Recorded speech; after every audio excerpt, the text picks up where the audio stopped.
Está aquí la presidenta municipal de Naucalpan porque nos hizo una solicitud y se aprobó el que uno de los bienes confiscados que no se vendió en una subasta, un rancho, una quinta, se va a entregar al gobierno de Naucalpan para la construcción de una escuela.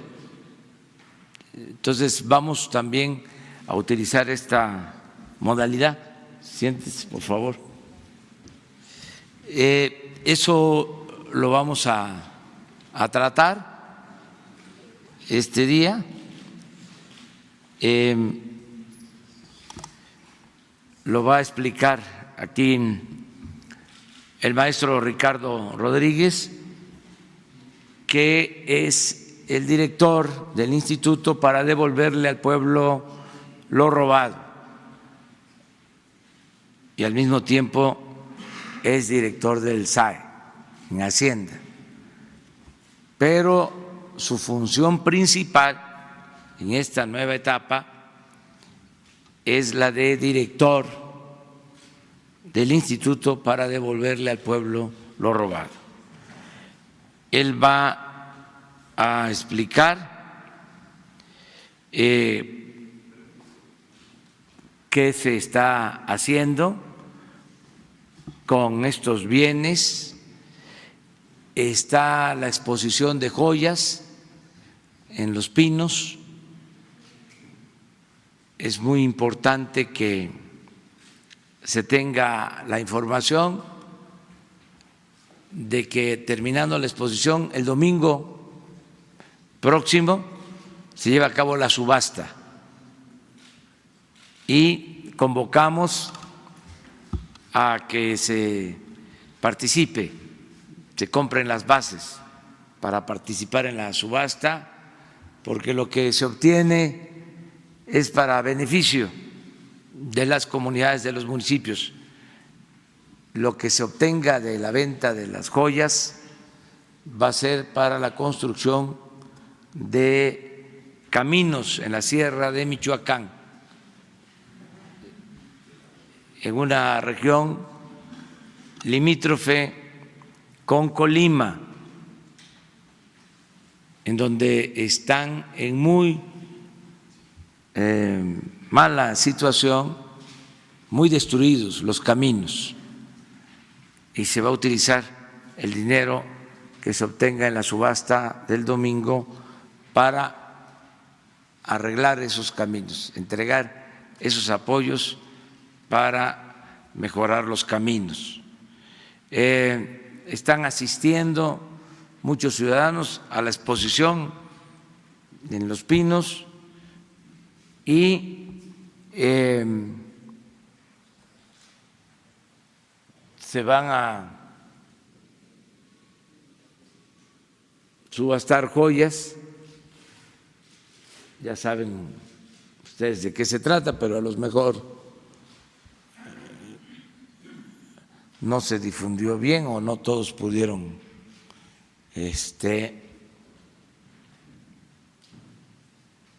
ver la exposición que se hizo hace unos días. Son joyas extravagantes.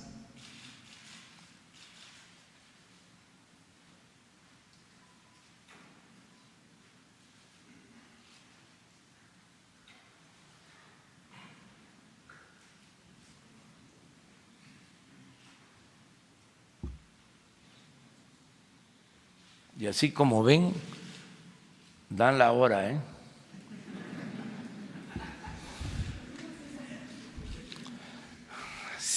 Bueno,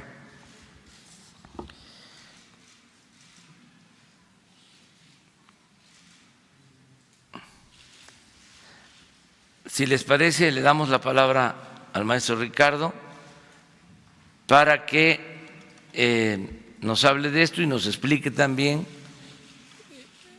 de cuál es el procedimiento y la entrega de un rancho, de una quinta al gobierno de Naucalpan, a la presidenta Patricia Elisa Durán, que va a utilizar este predio para que funcione una escuela en Naucalpan. Entonces, le damos la palabra a Ricardo.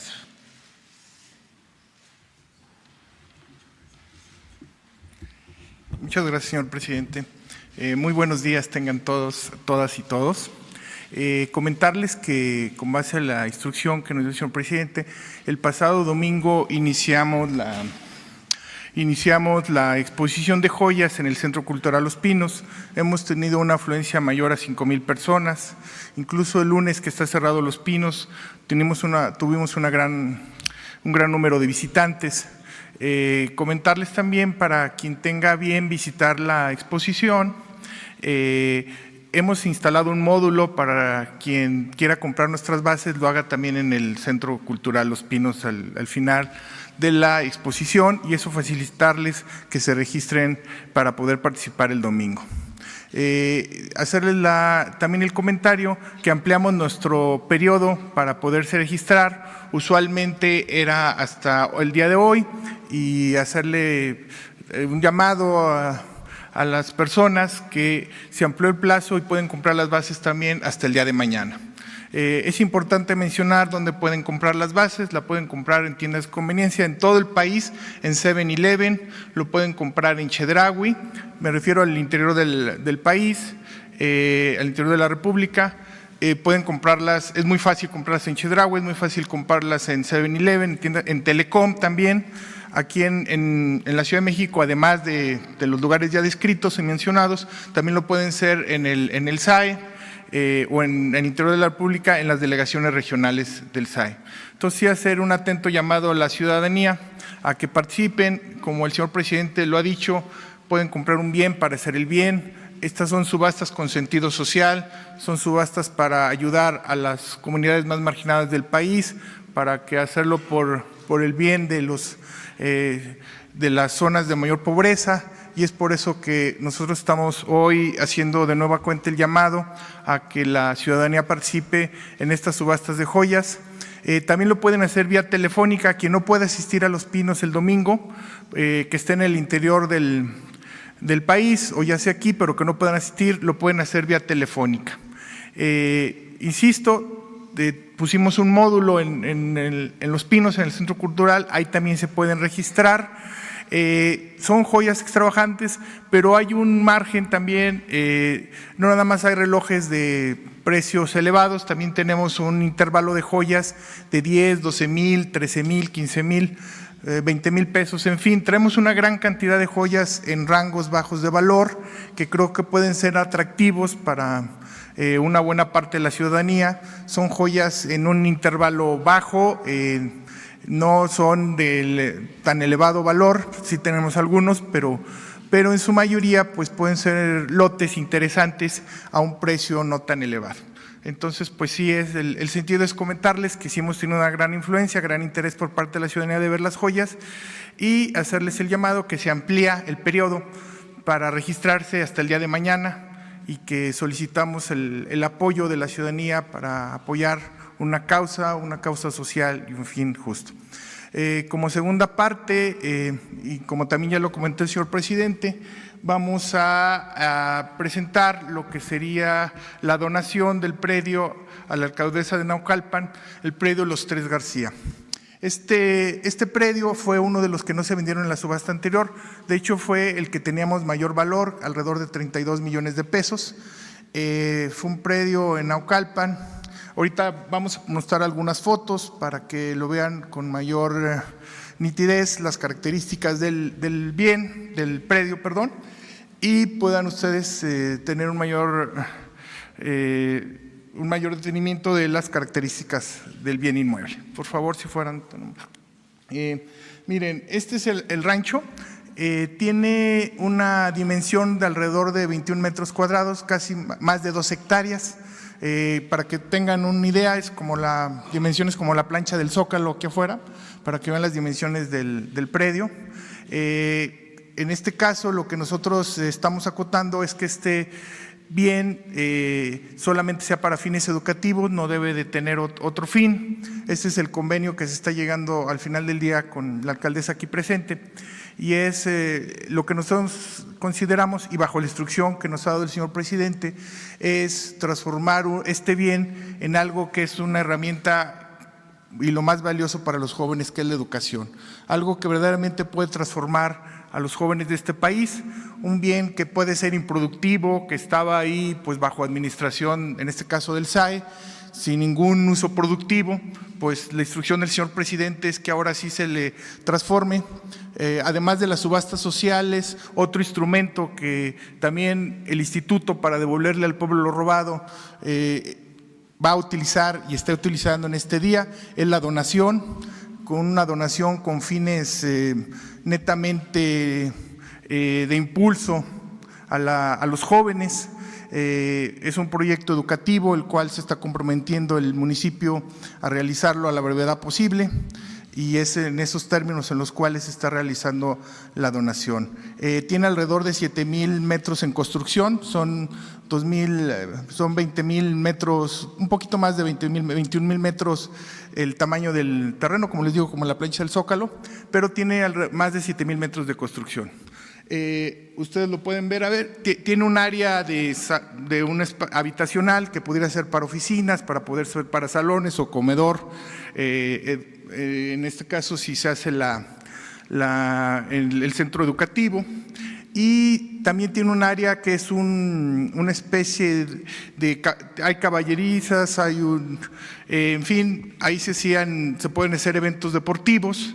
Es un predio, insisto, que tiene las características muy especiales para hacer eso. Nuestra legislación no lo permite. ¿Por qué no lo permite? Porque puede ser para fines sociales o fines educativos. Ahí están los datos de procedencia. Fue transferido por la Fiscalía alrededor de 2011 y pues ha estado, digamos, administrado bajo el SAE, pero no ha tenido ningún fin productivo, como yo les mencionaba.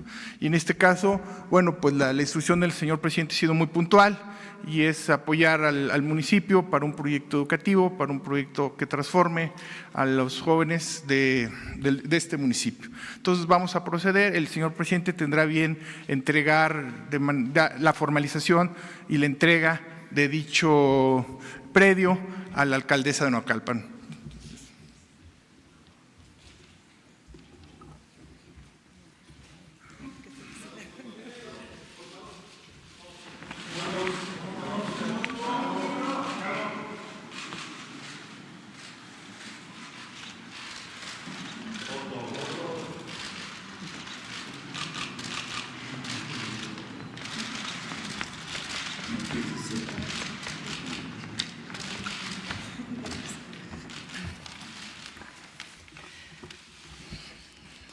Muy buenos días a todas y a todos los presentes.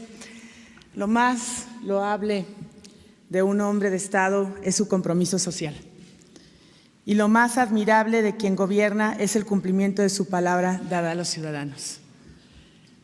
Muy apreciado señor presidente Andrés Manuel López Obrador, desde mi personal emoción y mucha emoción, por su apoyo y por su sensibilidad municipalista, reconozco en usted a un estadista comprometido con su pueblo. Gracias por ser un mandatario que sí cumple lo que promete. Felicidades por su honestidad y congruencia. A nombre de la comunidad de Naucalpan de Juárez, que me honro en representar como presidenta municipal, vengo a recibir de manos del presidente de México el predio donde construiremos una nueva institución de educación superior. En este terreno de más de 21,000 metros cuadrados, ubicado en el ejido de Los Remedios, Naucalpan, realizaremos uno de los proyectos insignia de nuestro gobierno, la Universidad Pública Naucalpense, cuya oferta educativa será multidisciplinaria y ofrecerá oportunidad de estudio profesional a los más de 65,000 jóvenes que hay en Naucalpan entre 15 y 19 años. De inmediato promoveremos convenios con el Gobierno del Estado y con otras escuelas de educación superior a fin de ofrecer carreras alineadas a las necesidades del desarrollo municipal de Naucalpan y de la región. Con recursos propios invertiremos 32 millones de pesos, 32 millones de pesos para que a partir del próximo año podamos ya formar a la primera generación de estudiantes en la Universidad Pública Naucalpense. Será un honor y un privilegio, señor presidente, que nos distinga con su presencia para inaugurar y entregar esta universidad que será completa y funcional en sus instalaciones en Naucalpan. Le refrendo mi personal reconocimiento. Los jóvenes de Naucalpan se lo agradecen, los naucalpenses se lo agradecemos. Con respeto y con cariño, a nombre de los naucalpenses, le expreso nuestra más profunda gratitud y por su generosidad y solidaridad. Tenga la seguridad de que nuestro gobierno en Naucalpan y yo haremos nuestra mejor parte para que su gestión presidencial siga siendo exitosa en beneficio de los mexicanos. En Naucalpan no les vamos a fallar. Muchas gracias, señor presidente.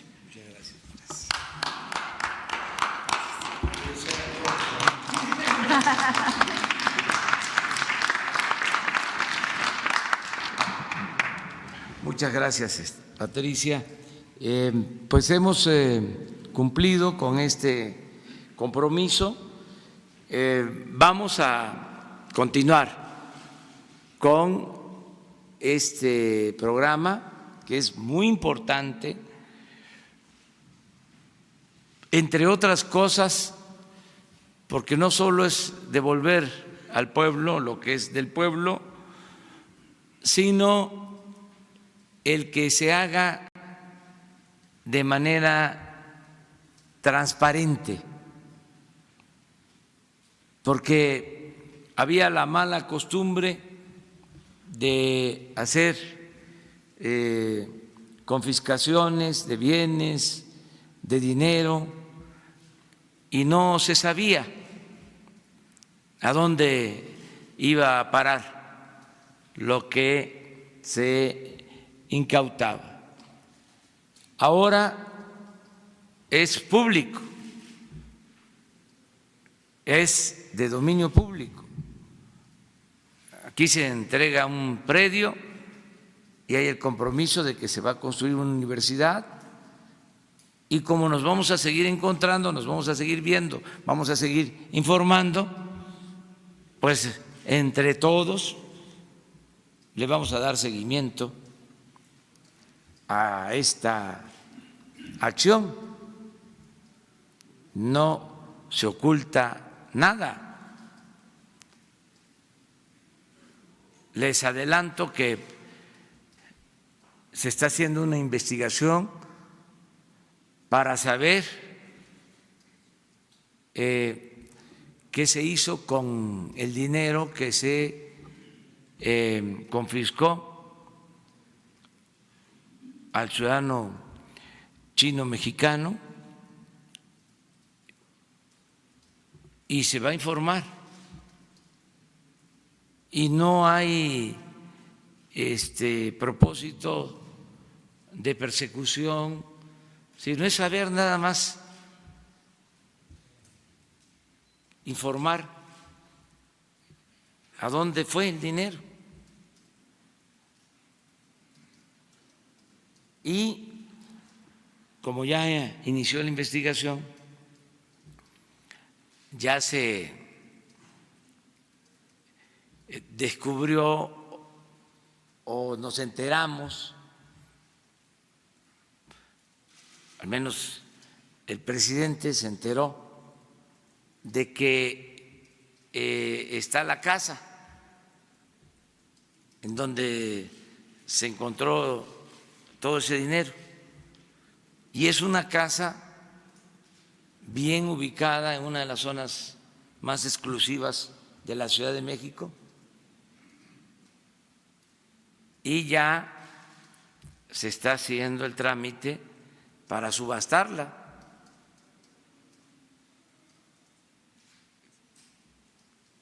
Es una casa que puede costar alrededor de 30, de 40 millones de pesos. Entonces, sí es importante el que la vida pública sea cada vez más pública. Todo esto va a ayudar mucho. Lo otro que queremos tratar el día de hoy es lo de mi compromiso de no reelección, sufragio efectivo, no reelección, y le agregaría otro compromiso para que se serenen, se tranquilicen los conservadores. No reelección y no corrupción, porque eso es lo que los trae muy nerviosos. Pero en eso también no hay cambio. Es sufragio efectivo, no reelección y no corrupción. Entonces vamos a firmar ante notario o se va a certificar lo de el escrito para que públicamente vuelva a quedar de manifiesto que no es mi propósito la reelección. Aclarar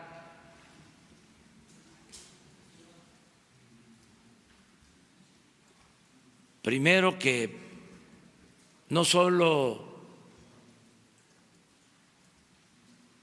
estoy en contra de la reelección, sino que estoy proponiendo la revocación del mandato, que en el 21 se le pregunte a los mexicanos si quieren que yo continúe en la presidencia o que renuncie. Eso sí, hace falta, también se certifica ante el notario público. Envié ya la iniciativa de reforma constitucional y los opositores conservadores no han querido aprobar la iniciativa. Ojalá y pronto se lleve a cabo esta reforma constitucional. Como también recuerdo, ojalá y pronto se quiten los fueros al presidente y a los altos funcionarios públicos, que es otra iniciativa que está detenida en el Congreso. Y otra iniciativa de reforma que también no ha sido aprobada tiene que ver con la modificación al artículo 35 de la Constitución para facilitar la celebración de consultas, de plebiscito, de referéndum, todos estos métodos de participación ciudadana, de democracia participativa. Que la democracia no se quede nada más en lo representativo, sino que practiquemos la democracia participativa. Decirle a los conservadores acerca de este tema que no nos comparen.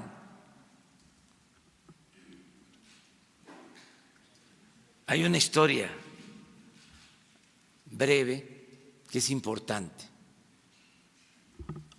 que se conozca o que se refresque. Porfirio Díaz, que al final de cuentas es el ídolo, el guía del conservadurismo actual, de los intelectuales orgánicos del régimen, porque lo que se padeció en los últimos años no es más que neoporfirismo, neoliberalismo, en el caso de México es neoporfirismo. Porfirio Díaz intentó en 2 ocasiones, con 2 revueltas, derrocar a gobiernos legal y legítimamente constituidos, al gobierno de Juárez, con un movimiento armado que se le conoció como la revuelta o la rebelión de la Noria contra el presidente Juárez. Incluso cuando fallece aquí el presidente Juárez, él está levantado en arma. No pudo con Juárez. Luego sustituye al presidente Juárez el presidente de la Corte, Sebastián Lerdo de Tejada. Termina el gobierno de Juárez y es electo como presidente constitucional, y de nuevo se levanta en armas Porfirio Díaz con el movimiento que se conoce como el Plan de Tuxtepec. Esto en 1876. ¿Y saben cuál era la bandera de Porfirio Díaz? Que al final terminó derrocando a Sebastián Lerdo de Tejada, que tuvo que irse al exilio y allá murió en Estados Unidos. No quiso regresar, con mucha dignidad. Pero la bandera de Porfirio Díaz entonces fue la no reelección. 1876.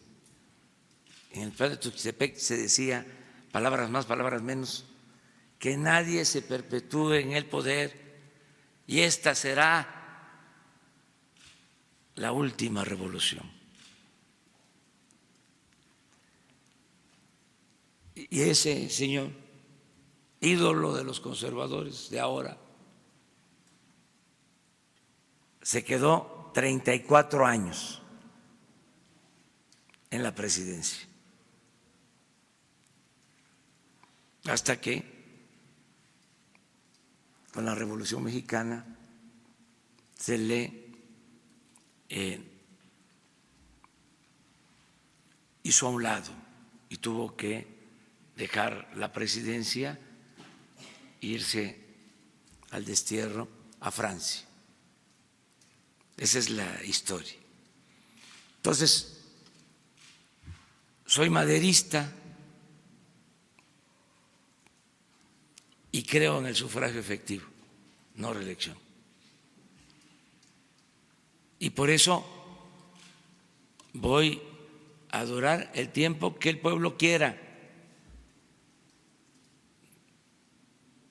No me voy a aferrar a la presidencia. Tengo que hacer esto porque no les voy a dejar pasar nada a los conservadores. Además, es muy buena la polémica, porque nos ayuda a conocer la historia, que es la maestra de la vida. Además, si no sabemos de dónde venimos, no vamos a saber hacia dónde vamos. Todo esto ayuda mucho. Es pedagogía política. De modo que bienvenida la polémica, el debate. Además que no les voy a dar el gusto de que me comparen con sus ídolos. Eso sí calienta. Nosotros tenemos un pensamiento libertario y democrático. Dicho todo lo anterior, procedo a la ceremonia con el notario a firmar el libro.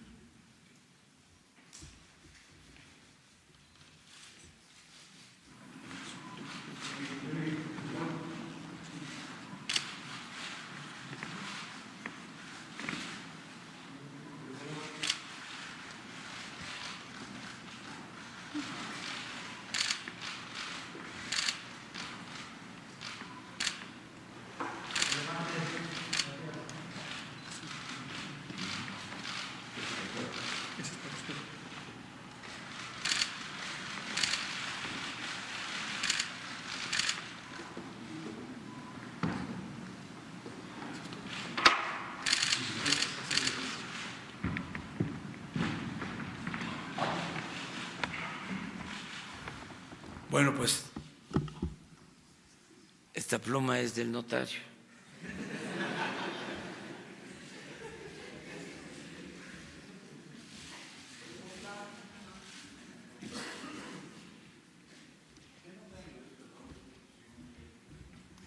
Ahora les dan los datos.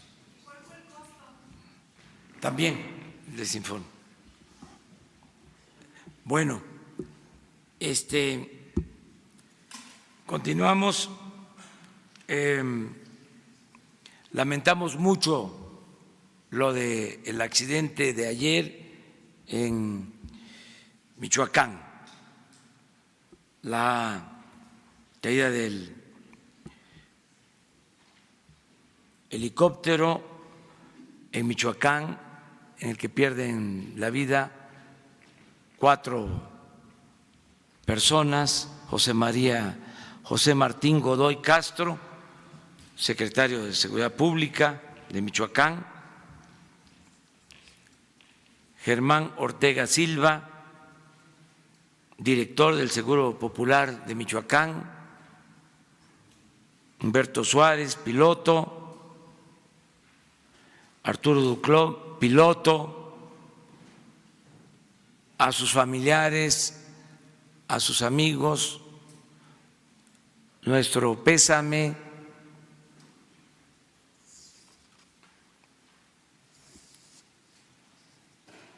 Recibimos información de lo sucedido, como lo manifestó públicamente el gobernador de Michoacán. De todas maneras, se hacen las investigaciones correspondientes. Eso es lo que tenemos para hoy en cuanto a información, y abrimos la sesión de preguntas y respuestas.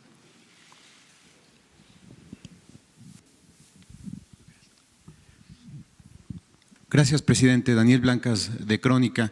Usted en los últimos días ha hablado de hecho refirió que la próxima semana se reunirá con Hacienda y con el gabinete para acabar de reestructurar el aparato burocrático de su gobierno. Le voy a plantear 2 casos que creo que pueden ser ejemplificadores respecto a este asunto. Uno tiene que ver con el Coneval. Estuvimos revisando datos de la Función Pública y de la Secretaría de Hacienda respecto a este organismo. Usted también ha referido que en la época neoliberal pues se inclinaban por crear instituciones que luego pues solamente engordaban las arcas públicas, ¿no? El Coneval en los últimos 10 años ha utilizado la misma metodología para hacer la medición de pobreza, basada en la encuesta nacional de ingresos y gastos de los hogares. Ha sido la misma durante 10 años, de 2008 a 2018. Tiene 206 funcionarios, operó con 206 funcionarios en el 2018, 144 de ellos eran eventuales. De los 62 funcionarios que tenía de base el Coneval, 51, presidente, eran altos mandos, directores, subdirectores, jefes de área, lo que usted ha referido. La pregunta concreta respecto a este caso, presidente, es, ¿se está pensando en desaparecer al Coneval a fin de adelgazar las arcas públicas y de que quizás un área del INEGI pueda realizar este trabajo de medición que no se requiere a tanto personal y tanto presupuesto? No lo descartamos, porque la verdad abusaron con la creación de todos estos organismos. Crearon aparatos burocráticos onerosos, sin beneficio. Llenaron de oficinas, de instituciones supuestamente autónomas, independientes. Se puso de moda todo eso. Y existen instituciones, lo que planteas, si se tiene el INEGI, ¿por qué no el INEGI hace esa función?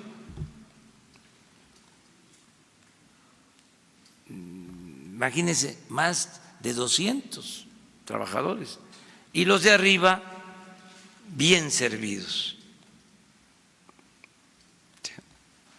Sueldos de 200 hasta 300,000 pesos mensuales. ¿Por qué se optó por eso? Para simular. Aquí hablábamos de la creación, que fue de los pioneros en la etapa neoliberal, apoyado por la llamada sociedad civil, el Instituto de la Transparencia. ¿Cuánto se ha gastado en ese instituto? Tiene un presupuesto de alrededor de 1,000 millones de pesos al año. Y resulta que en la época de más corrupción no vieron nada. Se hicieron de la vista gorda. Por eso los sueldos elevadísimos. Imagínense si se van a poner a cumplir con su deber, si reciben 300, 400,000 pesos mensuales, se quedan calladitos y son capaces de hacer cualquier cosa. En el caso de este instituto, fue capaz de declarar la condonación de impuestos que hizo Fox como un asunto privado o mantenerlo en secreto.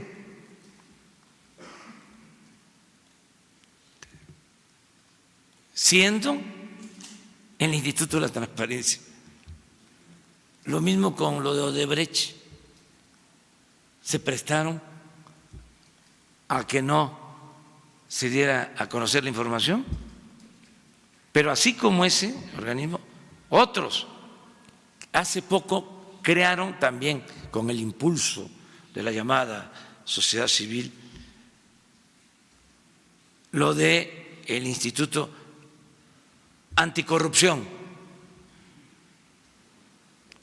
inmediatamente un consejo, directivos, sueldos, oficinas, gasto. Y resulta que la corrupción no era delito grave. ¿Para qué crear un instituto anticorrupción si no modificas primero la ley y conviertes la corrupción en delito grave? Pero no, todo era simulación, pura apariencia. Era la manera de cooptar, para decirlo elegantemente. Ahora, si lo decimos de manera coloquial, tendríamos que recurrir a el ídolo de los conservadores, ¿no? Que de manera muy franca hablaba del maiceo. Decía, ese gallo quiere maíz. Entonces la política del maiceo prevaleció en ese entonces y se mantuvo en todo el periodo neoliberal. Era plata o plomo. En el caso del Coneval, presidente, otro dato importante es que, pese a que en estos últimos 10 años ha usado la misma metodología y la misma fuente, su presupuesto se multiplicó, pero de una manera escandalosa, pasó de 115 millones de pesos hasta casi 650 millones de pesos. Sí. Entonces, quizás por ahí va la pregunta, porque también me imagino que para el gobierno sí es importante que se mida la pobreza, pero que también se cuiden estas formas, ¿no? O no sé cuál es. Que vayan los 600 millones a combatir la pobreza, en vez de crear el aparato para medir si hay pobreza o no. Y eso se puede seguir haciendo con el INEGI. Además, ya el INEGI hace trabajo, ya mide lo que tiene que ver con crecimiento económico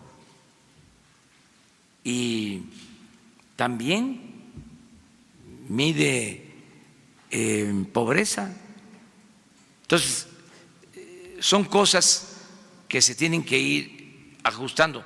Es parte de la transformación, de la austeridad republicana. Ok, presidente. La otra pregunta que le quiero hacer, usted en los últimos días pues ha estado hablando mucho de la prensa, mucho de los reporteros, del papel que debemos de jugar. Yo soy un convencido de que a usted no le sirve el periodismo lambiscón, de que a usted le sirve un periodismo crítico, un periodismo vigilante, un periodismo que revise las acciones de gobierno en beneficio del pueblo. Pero la pregunta concreta, presidente, es ¿qué tipo de prensa ve usted o cree que es útil para la Cuarta Transformación? Una prensa crítica, objetiva, que esté cercana al pueblo, alejada del poder, pero no solo del poder público, del poder económico. Uno de los problemas de los últimos tiempos es que los medios pasaron a ser controlados por el poder económico o, como el poder económico y el poder político eran lo mismo, pasaron a estar subordinados al poder y se alejaron del pueblo, de la gente. Muy pocos periódicos o radios, estaciones o canales de televisión se ocupan de lo que le pasa al pueblo. Muy poco. Todo tiene que ver con la llamada sociedad política. Pero no hay defensores del pueblo. Los medios son pocos. Entonces, eso es lo que considero ayudaría mucho, y que se cuestione al poder y que se garanticen las libertades y que no haya censura.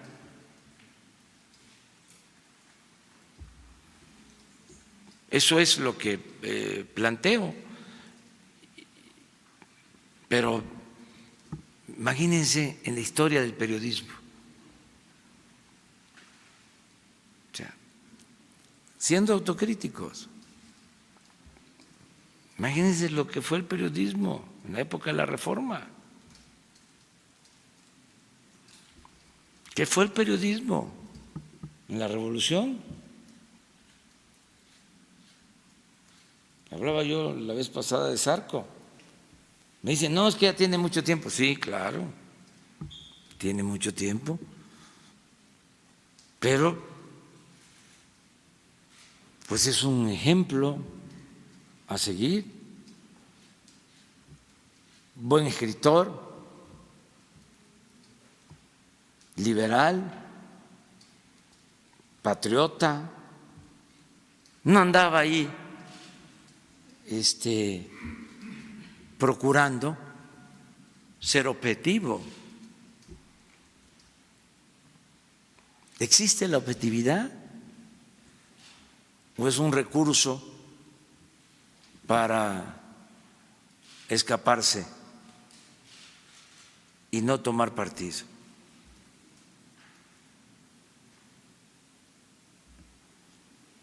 ¿Es real la objetividad? Entonces, en la Revolución, Filomeno mata. ¿Cuántas veces en la cárcel? Los hermanos Flores de Magón, aquí cerquita, enfrentando a Porfirio Díaz, antes de irse al exilio.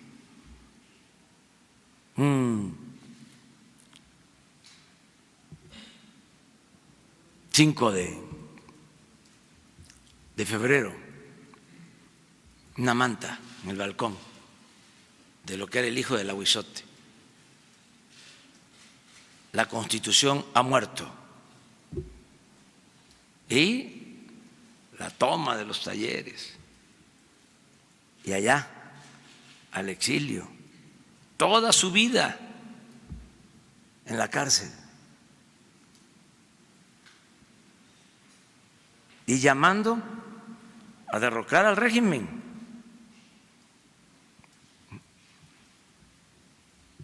Y así, ese periodismo pues es el que yo admiro. Hay un periodista que no se conoce mucho, se sabe más de él, porque eso fue un extraordinario pintor, Clausel. Enfrenta a Porfirio Díaz, lo encarcelan, era joven, se les escapa y se va a Europa y allá tiene maestros extraordinarios de pintura, regresa, ya no ejerce el periodismo, no se mete en la política, se dedica al arte y es un extraordinario pintor que, por cierto, yo quiero aquí dedicarle una sala a Clausel, porque se conoce poco y es un artista extraordinario, pero su historia como periodista opositor es importantísima. Entonces, ¿qué pasa después? Ya no hay el mismo arrojo, no hay compromisos para la transformación, porque son independientes, los más avanzados no toman partido. Entonces es bueno el debate en este sentido. Porque a veces da la impresión de que usted se molesta si lo cuestiona. No, para nada. Lo que dijo ese día de que no se portó bien y por eso no lo leo. No, porque se confunde. Mire, suele pasar en que algunos medios no toman partido, no se definen y en apariencia son progresistas y hasta se piensa que son de izquierda y engañan. Yo me acuerdo que el doctor Nava decía, en San Luis Potosí hay 2 periódicos. Uno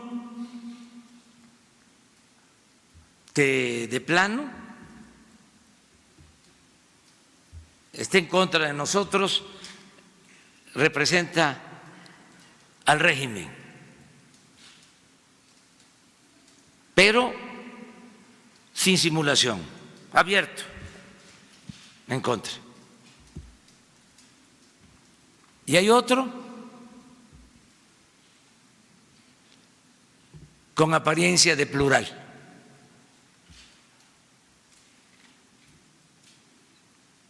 De ser objetivo, de ser independiente. Ese, decía el doctor Nava, es el que más nos afecta, porque se engaña, porque hay gente que piensa de que esos medios están a favor de las causas que nosotros enarbolamos o defendemos. Y no. Yo les voy a decir, hablando de la historia, llegó un momento en que Juárez escribió, y lo puedo probar, de que era independiente de Zarco.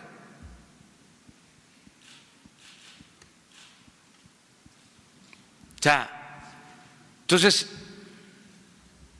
a veces tengo que dejar de manifiesto ciertas cosas para que no se esté pensando de que contamos con el apoyo de los medios. La transformación que estamos viviendo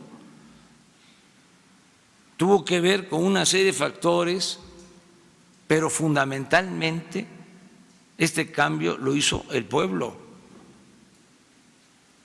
Y si hablamos de medios de comunicación, quienes más contribuyeron fueron las redes sociales,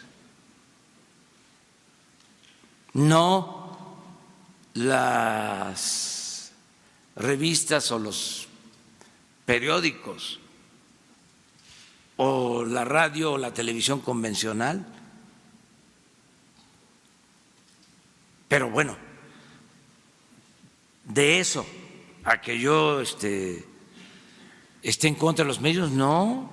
Hay una frase de Orwell que dice: periodismo es publicar lo que alguien no quiere que publiques. Todo lo demás son relaciones públicas. Sí, que todo mundo se exprese, se manifieste, que haya libertad plena, pero que también haya réplica, que la comunicación, y es otra forma de definir esto, son mensajes de ida y vuelta, no solo en un solo sentido, que antes también no se podía tocar a los medios, te metías con un medio y se desataba una campaña que acababa con el prestigio de un dirigente. Hasta la fecha, a nivel mundial, los dirigentes opositores padecen de eso, de campañas de desprestigio. Ahora Corbyn en el Reino Unido está siendo acusado de racista y lo tienen bajo un golpeteo permanente de los medios conservadores. Ayer recibí al dirigente de un movimiento francés y lo mismo, hablamos del tema. Igual. Y un ejemplo, miren, ¿por qué los conservadores no reparten volantes? ¿Por qué no hacen asambleas, no hacen mítines? Yo tengo la respuesta. Porque cuentan con los medios. No con todos, pero con la mayoría. Y esto viene de lejos.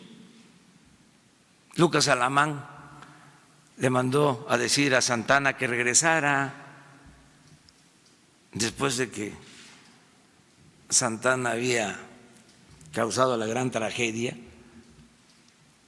y nos habían arrebatado la mitad de nuestro territorio y se tuvo que ir al exilio.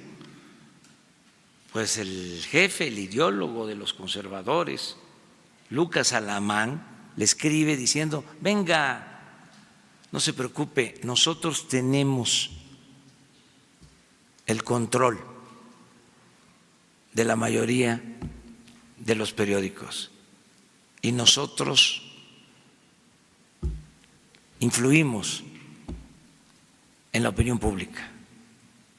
Y en efecto lo trajeron con el apoyo de los medios. Entonces, qué bien que estamos tratando estos temas y yo celebro mucho de que se haya avanzado con lo de las redes sociales. Se pueden exceder, no sé cómo le llaman en inglés, a cuando se inventa eso, aunque haya noticias falsas, que creo que es la traducción en español, ¿sí? Mucho en las redes, que eso es la novedad, ¿no? Pero no dura eso. No dura, porque en las mismas redes hay respuesta, se aclara, se termina aclarando todo.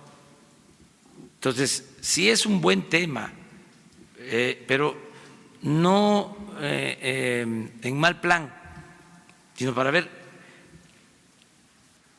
como decía un político de izquierda revolucionario universal, el qué hacer, qué tienen que hacer los medios, o sea, en la nueva realidad, qué tenemos que hacer todos en una nueva realidad, porque ya cambiaron las cosas y lo que cambió, y eso hay que entenderlo, fue la mentalidad del pueblo.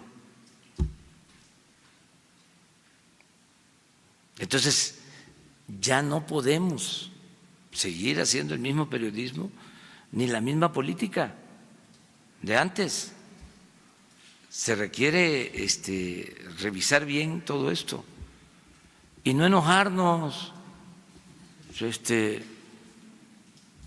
¿Para qué nos vamos a enojar? Pero sí, la cuarta transformación significa debate, análisis crítico y diálogo horizontal.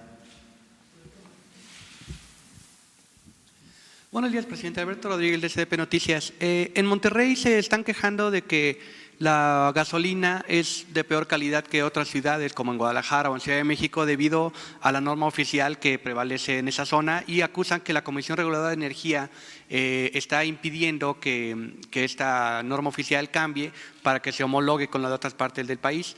Hoy tenga una opinión al respecto o algún posicionamiento. Y por otro lado, usted acaba de decir que voy a durar lo que el pueblo quiera, pero bueno, solo para que quede muy claro dentro de su periodo de 2018-2024, ¿no? Para que mañana no se hagan los diarios sí, no esta frase salir como voy a… algún intelectual Exacto.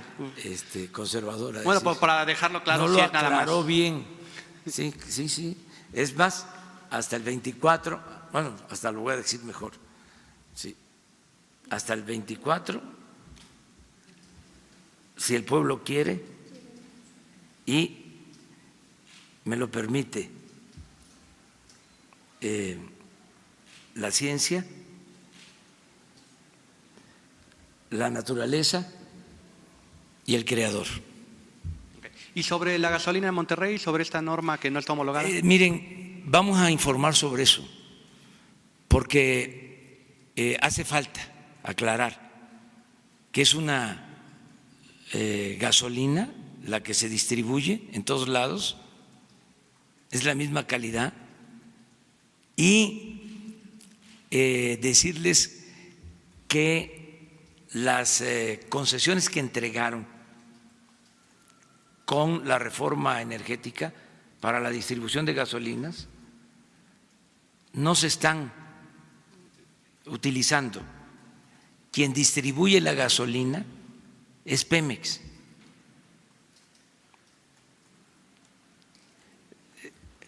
Todo eso lo tengo que decir porque en una especie de,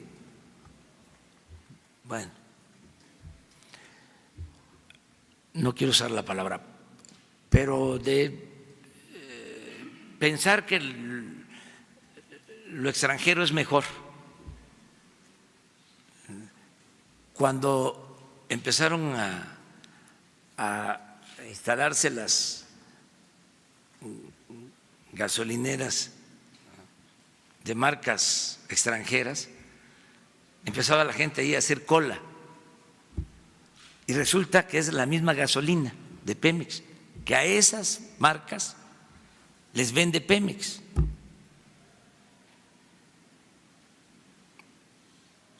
Entonces, pensando que como eran franquicias extranjeras, era mejor la gasolina. Y no, hay algo que sucedió que ustedes y la gente debe de saber. Se entregaron concesiones para que empresas particulares vendieran gasolina. Consumimos alrededor de, en el caso de las gasolinas, de 800,000 barriles diarios de gasolinas. Dieron permiso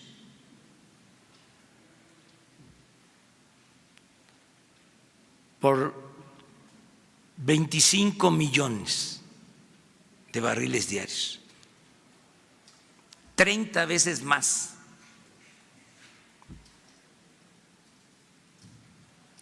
Y esos permisos, esas concesiones,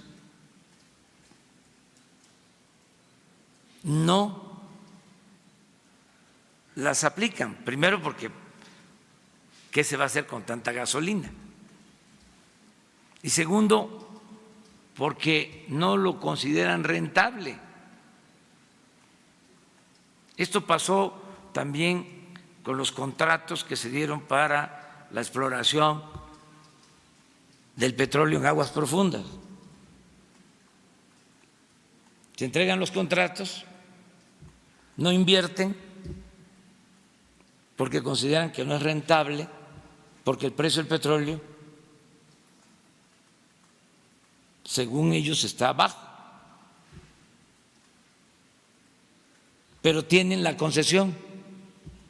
Les voy a poner otro ejemplo de lo que significó este periodo neoliberal o de pillaje. Entregaron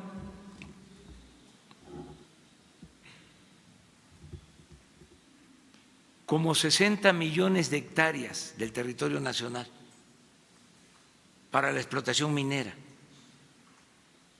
60 millones de hectáreas. ¿Cuándo creen ustedes que se van a explotar en la minería 60 millones de hectáreas? Calculen cuántas generaciones tendrían que pasar. ¿Qué hicieron? Pues entregaron títulos, concesiones, y en algunos casos esos títulos y concesiones se utilizaron para la especulación financiera,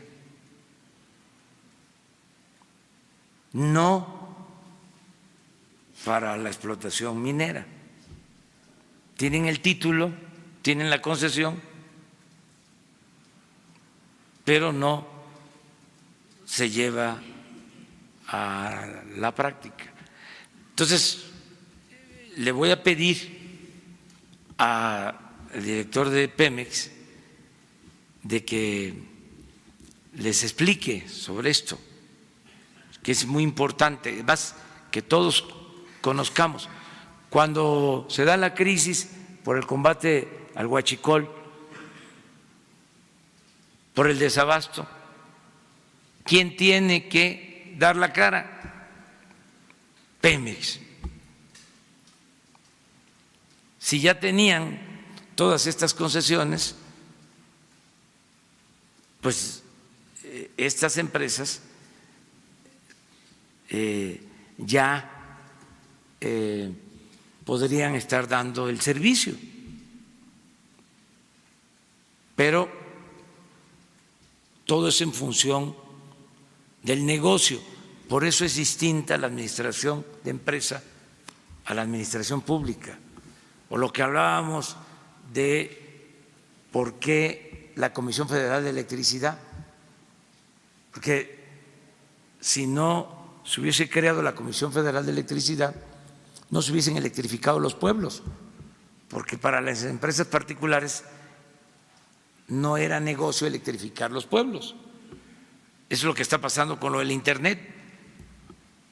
¿Cuánto tiempo ha pasado y no hay Internet en los pueblos? Porque no es negocio. Por eso estamos creando la empresa para garantizar el Internet y que llegue a todos lados. Por cierto, me quedé en que les iba yo a mostrar de cómo ha mejorado lo de la refinación en el tiempo que llevamos.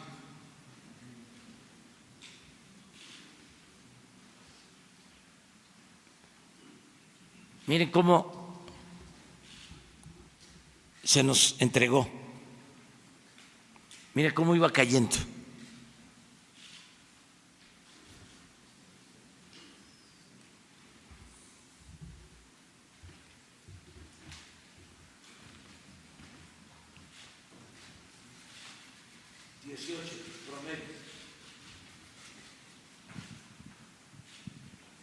De barriles diarios procesados. Gasolina. Sí. Ahorita vamos hay un desglose Miren, en enero, ¿hasta dónde llegamos?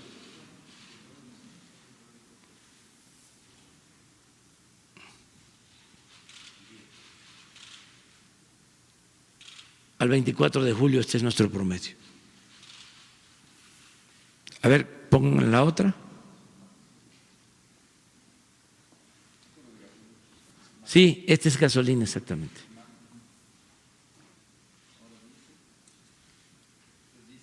Este es diésel. Aquí se advierte esto con los trabajadores petroleros. Y desde luego con mantenimiento, con reparación.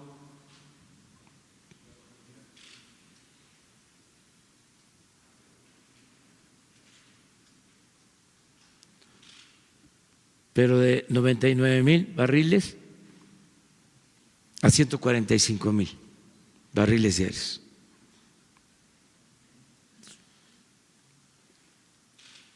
A ver, otro. Este es turbocina, esto se ha mantenido.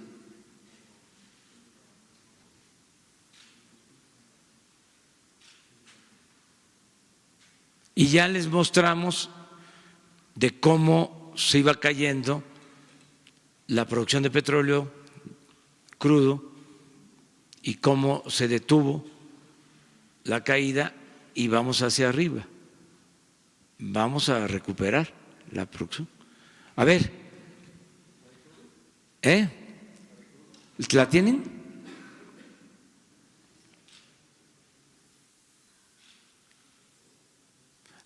Pero vamos a, ya que andamos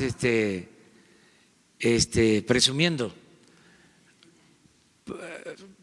también para darles un ligero quemón a los expertos en economía, pon lo del peso. A ver. Esta no se ve en los periódicos. Estos son los países, desde luego. Aquí hay una disminución de la moneda de estos países con relación al dólar en el periodo 30 de noviembre, 22 de julio. Miren cuál es la moneda que más se ha fortalecido.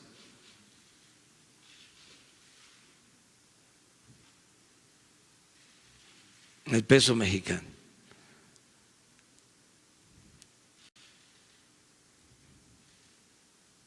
Con relación al dólar. Digo, algo tengo que decir, ¿no? Porque ya están pronosticando la baja en el crecimiento. A ver, pon otra, ¿no tienes la de la inflación?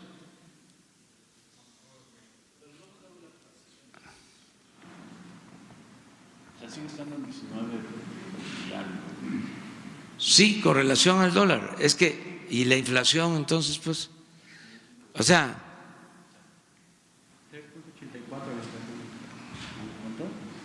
3.84. Sí, está bajo la inflación, pero les vamos a traer también la gráfica, porque no tarde y me van a recetar la de crecimiento. Entonces, que se vea esto.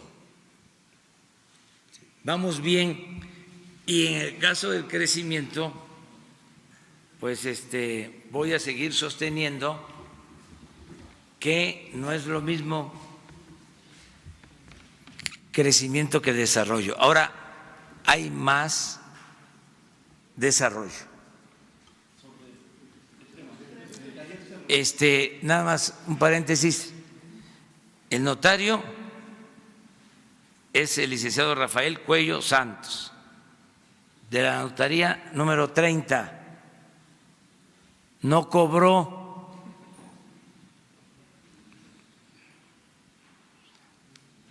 Puede ser que lo multen, pero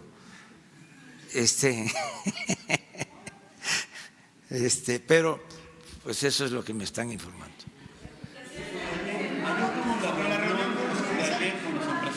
A ver. Gracias, señor.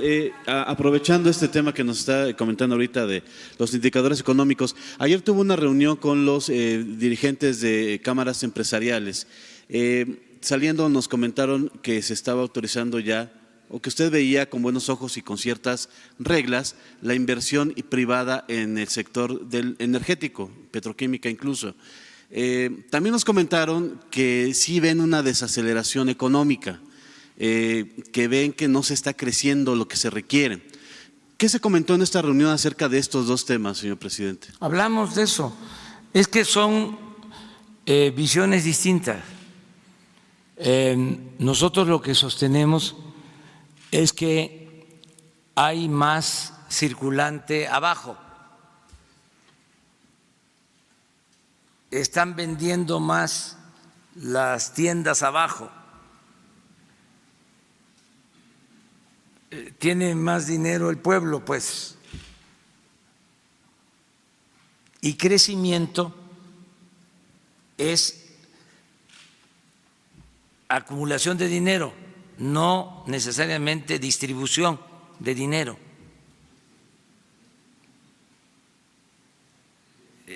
Por eso nosotros decimos, hay más desarrollo. Los técnicos, les decía yo, que ya empiezan a aceptar, los tecnócratas, y empiezan a agregarle al crecimiento lo de crecimiento incluyente, pero no, es desarrollo.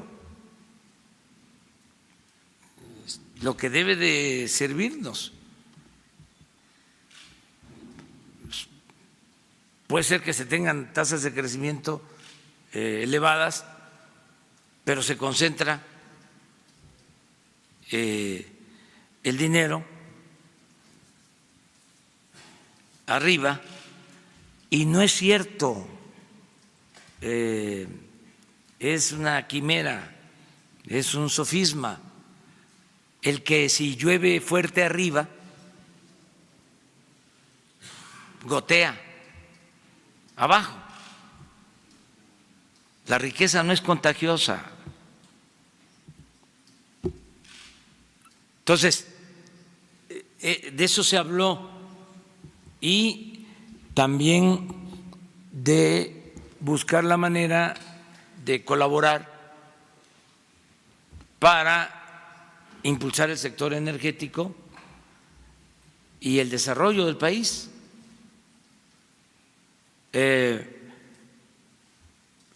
Con reglas claras. Por ejemplo, en el caso del petróleo, de la extracción del petróleo, entregaron contratos, sí, 107.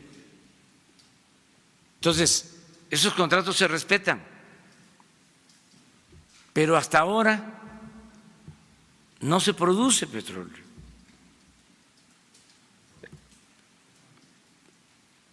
Con esos contratos, apenas una empresa extranjera italiana está extrayendo petróleo de un pozo.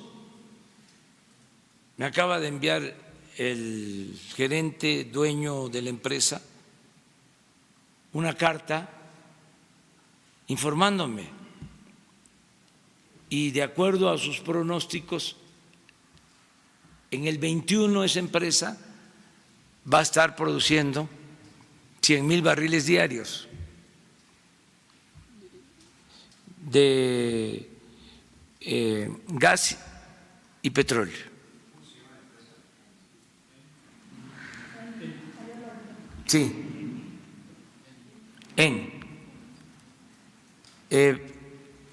de las mexicanas, una de Alberto Balleres va a empezar a fin de año a extraer petróleo. Pero al día de hoy no llega ni a 5,000 barriles lo extraído por los contratos que se firmaron después de la reforma energética. Y los cálculos que se hicieron es de que se iban a estar extrayendo a estas alturas pues alrededor de 1.500.000 barriles. Entonces, ¿cuál es el acuerdo? No vamos a cancelar los contratos, pero lo que queremos es que se cumpla con el compromiso, que haya inversión. Les hablaba yo de la perforación en aguas profundas. No hay inversión porque consideran que no es rentable. Entonces, ese es un acuerdo.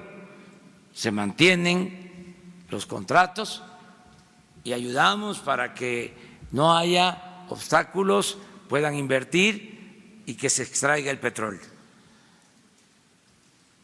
Y nosotros, lo que es el sector público, vamos a fortalecer a Pemex, como lo estamos haciendo, para recuperar la producción.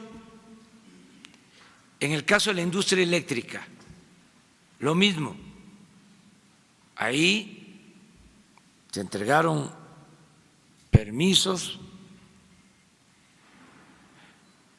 y ahora hay una proporción de 54-46, 54 de generación por parte de la Comisión Federal de Electricidad y 46 de particulares. Ahí se avanzó mucho en la entrega de los contratos. Acuérdense, el gobierno de Salinas en el 89 modificó una ley secundaria y empezaron a entregar los contratos a particulares. A la fecha, 46% de la energía eléctrica que se produce tiene que ver con empresas. Entonces, nosotros lo que estamos planteando es mantener la misma proporción, 54-46.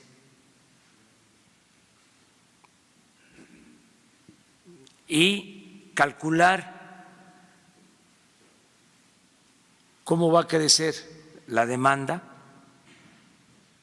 y que la Comisión Federal de Electricidad se haga cargo de abastecer para mantener el 54% y que la iniciativa privada haga lo propio para mantener su 46%.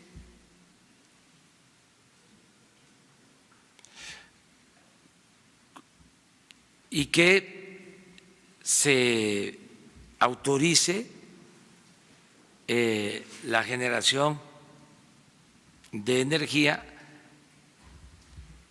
tomando en cuenta en dónde hace falta,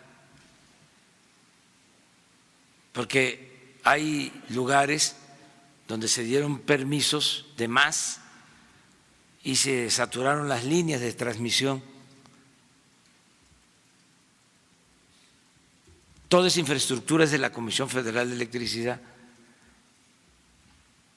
y es una especie también de subsidio, porque el que produce la energía la sube, ¿sí?, a la línea de transmisión y los costos de mantenimiento de esa línea de transmisión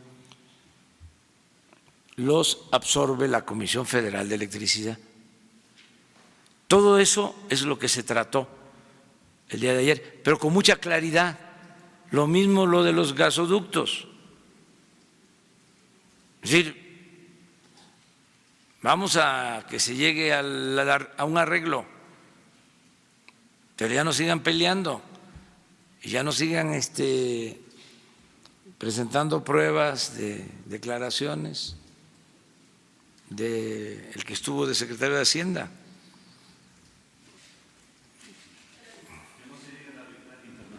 Que no se llegue a eso, que se busque un acuerdo, pero que entiendan también, siempre les digo, así como ustedes defienden su empresa y cuidan de que sea eficiente, de que no haya gastos superfluos, que se tengan beneficios, pues es lo mismo en la administración pública. Son los bienes de todo el pueblo que tenemos que cuidar. No es, ¿y tú qué te andas metiendo? ¿Por qué te preocupas si no es tuyo? No, nosotros estamos aquí para defender el interés general, los bienes del pueblo, la hacienda pública. Entonces no vamos a permitir que saqueen la hacienda pública, que roben. Imagínense si los que estuvieron aquí antes hubiesen estado de gerentes en empresas, los hubiesen corrido, pero rapidito, rapidito. Pero como no les importaba cuidar la hacienda pública, pues era un botín. Lo otro es que hablamos y que debemos de promover que haya negocios en México, desde luego. Además, no se podría sacar adelante el país sin la inversión privada. No es suficiente la inversión pública para impulsar el desarrollo del país. Y la reelección de Obregón, y en el 124, señor presidente, que para usted el mensaje dejó que ese presidente que buscó la reelección perdiera la vida en el intento, y si pudiera hablarnos, señor presidente, que cuando usted era jefe de gobierno de la Ciudad de México, usted también convocó a una especie de consulta para que renovaran o no su mandato. Y para el director del SAT, ¿qué ocurrió con el caso de Rosy Orozco en el Instituto para devolver el dinero a los bienes del pueblo y las ONGs, señor director del SAT, que bajo ese membrete durante muchos años, no sé si ya exista un registro sobre ese particular, para que se les quiten esos bienes y eso tenga una cláusula de retroactividad? Señor presidente, en el caso de Álvaro Obregón y el riesgo que se corre porque en el 2023 también se van a abrir los tratados de Bucareli, señor presidente y señor director del SAT. Federico Lamonte. Bueno, mire, nada más terminando, que haya negocios y que haya utilidad, pero adecuada, que no se manden porque no eran utilidades, era lucro. O sea, no es una empresa que gana el 10, el 15, el 20%, sino el 500%, el 1000%. Una exageración o de plano robo. Entonces, ética empresarial. Están totalmente de acuerdo y es muy buena la relación. Y para que no haya malos entendidos y conjeturas, lo mejor es definir las reglas con mucha claridad, incluso participar juntos. ¿Cree que la demanda de TransCanada rompe el diálogo? ¿Cómo? ¿Cree que la demanda de TransCanada rompe esta tregua con la mesa de diálogo con las empresas privadas? Sí, pero ya se resolvió en el sentido de que hubo un reclamo fraterno de nuestra parte, pero eso no ha implicado ruptura. Nada más decirles, oigan, si estamos sentados dialogando, si hay una tregua, ¿por qué metes ahora otra demanda? Espérate, si no hay arreglo, pues quedamos en libertad y a tribunales y todo con apego a la ley. No van a haber confiscaciones, no se van a expropiar los ductos o a nacionalizar los ductos, porque empiezan a hablar y luego también con lo mismo de que si no se aprueba los acuerdos como se hicieron o se mantienen los contratos como se hicieron, pues entonces no vamos a tener gas y nos vamos a quedar sin luz. Pues no es cierto. Acabo de reunir con todos los técnicos, especialistas, y eso fue lo primero que les planteé, a ver cómo andamos en abasto de gas para energía eléctrica, cómo andamos en energía eléctrica, nos podemos quedar sin luz, pueden haber apagones, y la respuesta de los técnicos, no. ¿Por qué les comento esto? Bueno, porque si fuese una situación de gravedad, pues tendría yo que actuar con mucha responsabilidad. ¿Por qué esa campaña de meter miedo de que nos vamos a quedar sin luz?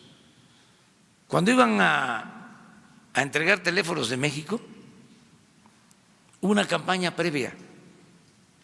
Esto sirve para los jóvenes, pues, porque eso ya pasó hace mucho tiempo. Hay aquí a lo mejor quienes todavía no habían nacido, pero tuvo una campaña de desprestigio a Teléfonos de México, que era malísimo el servicio. Prepararon el terreno para llevar a cabo lo que yo llamo privatización, pero que los tecnócratas usan el eufemismo de transferir o trasladar. Tiene un nombre, usaban desincorporación, exactamente, de bienes no prioritarios, desincorporación, eso es el término. Entonces, cuando iban a llevar a cabo la reforma para entregar los contratos a empresas particulares y producir la energía eléctrica, lo mismo, nos vamos a quedar sin luz y a entregar los contratos. Entonces ahora yo le pregunto a los técnicos, y hay unos profesionales, técnicos de primera en la Comisión Federal de Electricidad, en todo el sistema eléctrico nacional, gente seria, responsable. Entonces, no tenemos problema.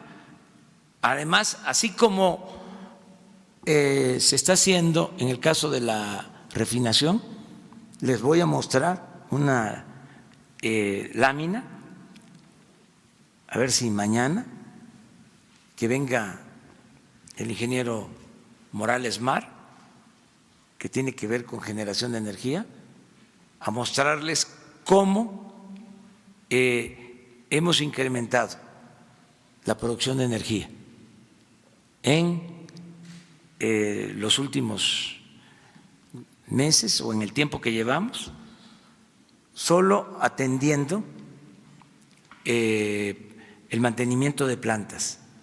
¿Cuál era el plan que tenían anteriormente? Era desaparecer las plantas. Venían cerrando todas las plantas de generación de la Comisión Federal de Electricidad para entregar el mercado a las empresas particulares. Entonces ya nosotros no estamos con ese plan. Entre otras cosas, es porque yo tengo un compromiso con el pueblo. No va a aumentar en términos reales el precio de las gasolinas, del gas, de la luz. Si no tenemos nosotros participación en la generación de la energía eléctrica, no puedo yo garantizar el cumplimiento de ese compromiso. ¿Por qué? Porque no es cierto de que siempre, para no ser tan tajante, no siempre se cumple de que las empresas particulares son más eficientes y esto lleva a que haya competencia y que baje el precio de las tarifas o el precio al consumidor. Si así fuese, si llevamos 30 años con la privatización de la industria eléctrica y están produciendo el 46% de la energía, es para que hubiesen bajado los precios. Pero resulta que la energía eléctrica es más cara en México que en Estados Unidos. Entonces, esto no es un asunto político o ideológico, es de juicio práctico. Nosotros necesitamos garantizar que no aumente el precio de la luz en términos reales. Y para eso necesitamos tener participación. Y no es nada ilegal. La Constitución establece que el Estado debe de promover y encauzar el desarrollo nacional. Esta es una concepción distinta a la política neoliberal, en donde el Estado no debe de intervenir en nada. Todo es el mercado. Pues ya no. Regresamos al principio constitucional de que el Estado promueve y encauza el desarrollo nacional. Entonces, eso es para aclararlo. Ahora, ¿algún tipo de acuerdo al respecto de transparencia, de que se sí, cumplan con los proyectos pactados? Sí, se instaló una mesa con el sector privado para tratar los temas de energía y vamos a trabajar de manera conjunta. Y es muy buena la relación. Y lo que estamos haciendo es definiendo reglas claras. Esto se puede, esto no. y en donde se pueda, vamos, juntos. En el caso de la petroquímica, por ejemplo, o sea, nos dejaron plantas chatarras, no nos va a alcanzar el recurso, tendríamos que endeudar al país para levantarla. Entonces, ahí necesitamos inversión del sector privado. Y hay posibilidades de que participen. Eso es lo que se está definiendo. Es un plan general de participación conjunta en petróleo, con las condiciones que hice referencia, en petroquímica, en gas y en energía eléctrica. Es decir, cómo trabajamos de manera coordinada. Y así también en otros campos. Por ejemplo, nosotros queremos utilizar la banca de desarrollo para apoyar a los productores nacionales y producir en México lo que consumimos. Entonces, estamos llevando a cabo acciones directas de apoyo a productores, pero también van a orientarse créditos de la banca de desarrollo para la producción de alimentos, para la autosuficiencia alimentaria y fortalecimiento de la industria nacional y del mercado interno. Estos son acuerdos que estamos tomando. Acerca de lo que me preguntaste. Ah, sí. Y que pagó con su vida Sí. Osadía. Y también al director del SAT que aclare las ONGs, el caso de Rocío Orozco por el Instituto de los Bienes Robados a Puebla. Lo del general Obregón pues ya es conocido. Él buscó la reelección. Intervinieron otros factores también. Pero pues lo mejor es que no haya reelección. Lo mejor es que no haya reelección. Y también porque a veces se olvidan las cosas, hay que andar refrescando la memoria por la amnesia conservadora. ¿Quiénes fueron los que empezaron con lo de la reelección? Sí, pero en los últimos tiempos, eso, o sea, ¿qué no hay ya reelección para presidentes municipales? Senadores y diputados. ¿Quién promovió eso? Los conservadores. Es que de veras, o sea, son muy hipócritas. Esa es la verdadera doctrina del conservadurismo, la hipocresía.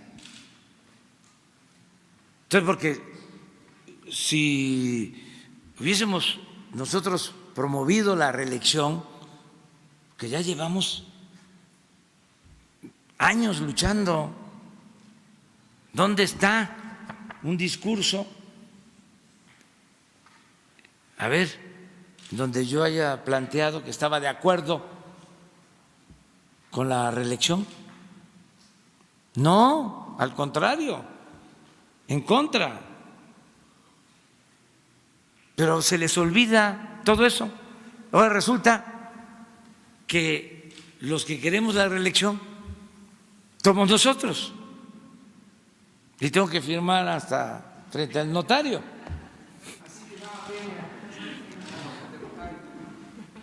Más respeto.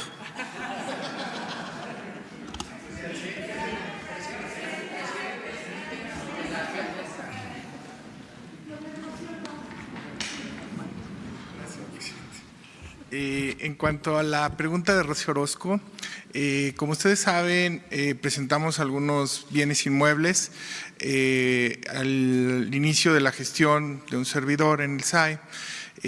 Nos ubicamos a ver cuáles eran las depositarías, las figuras que son depositarías productivas, porque recibimos una contraprestación por el comodato de dichos bienes. Y en esa búsqueda pues salieron las que comentan de Rocío Orozco, también salieron las del ex senador Gerardo Sánchez y una serie de casas que están en el Pedregal, que están en Bosques de las Lomas. Concretamente Rocío Orozco tenía dos, un departamento y otra casa que tenía el esposo, eran las para la fundación que ellos tienen, pero ambas ya fueron solicitadas y fueron devueltas al SAE para administración. ¿Cuál es su estatus? Estamos trabajando de forma conjunta y de forma muy intensa y con respeto a la autonomía de la Fiscalía. Estamos trabajando con la Fiscalía General de la República, con los ministerios públicos para el abandono de dichas propiedades. Una vez que tengamos el abandono, ahora sí serán puestos a subasta estas y las otras que presentamos. Pero sí quiero comentarles que ya estas situaciones ya no se dan. Ellos, al igual que otras ONGs, han solicitado que les sigamos manteniendo depositarias en otras casas, lo cual estamos evaluando. Lo que nosotros podemos y estamos haciendo la búsqueda son en otras zonas de la Ciudad de México. No necesariamente tienen que ser en Bosques de las Lomas, donde siempre quieran las ONGs depositarías o en el Pedregal. Es donde siempre solicitan, o en Jardines de la Montaña, pues es donde extrañamente solicitan las depositarías y es donde estas que son de más alto impacto, pues como la instrucción del señor presidente ha sido devolverle al pueblo justamente este tipo de bienes, nosotros lo que estamos es trabajando de forma intensa con la Fiscalía para la declaración de abandono.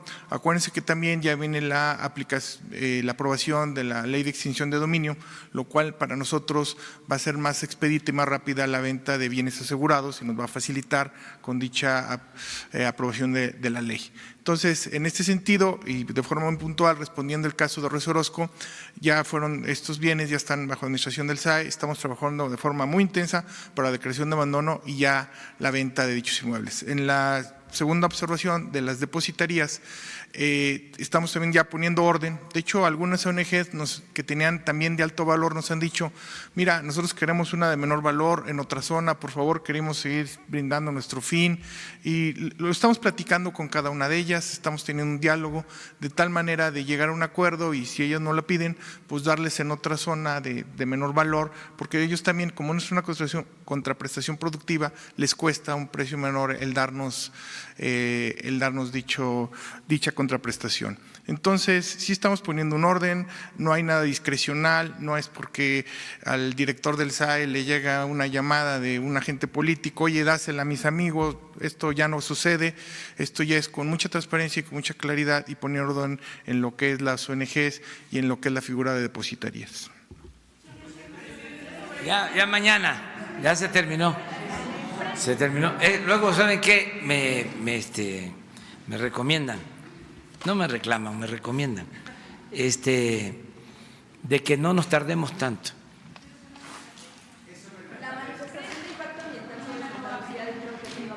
No, agradecerle mucho. A ver.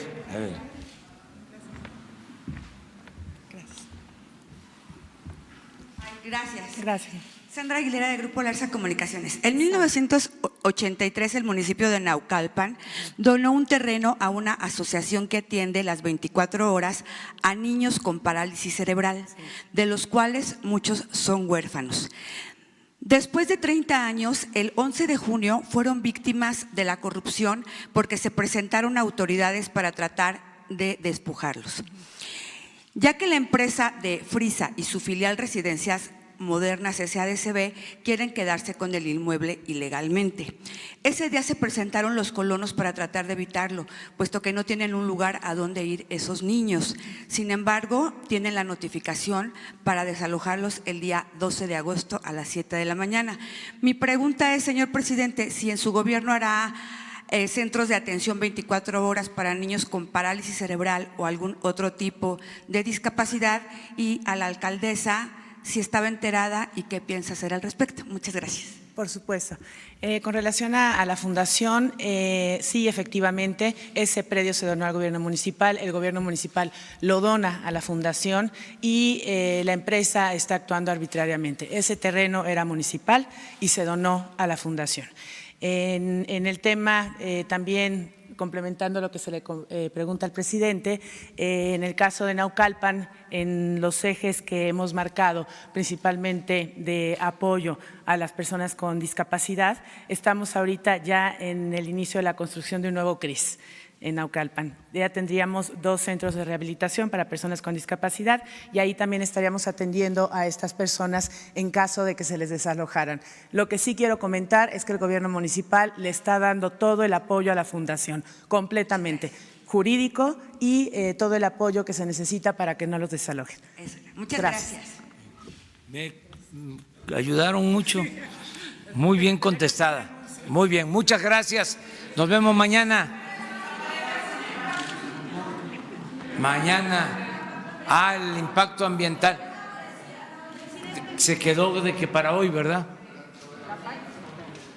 ¿Mande? 4:30 de la tarde se publica lo del impacto ambiental de la construcción del aeropuerto en Santa Lucía. Y nos vemos entonces mañana.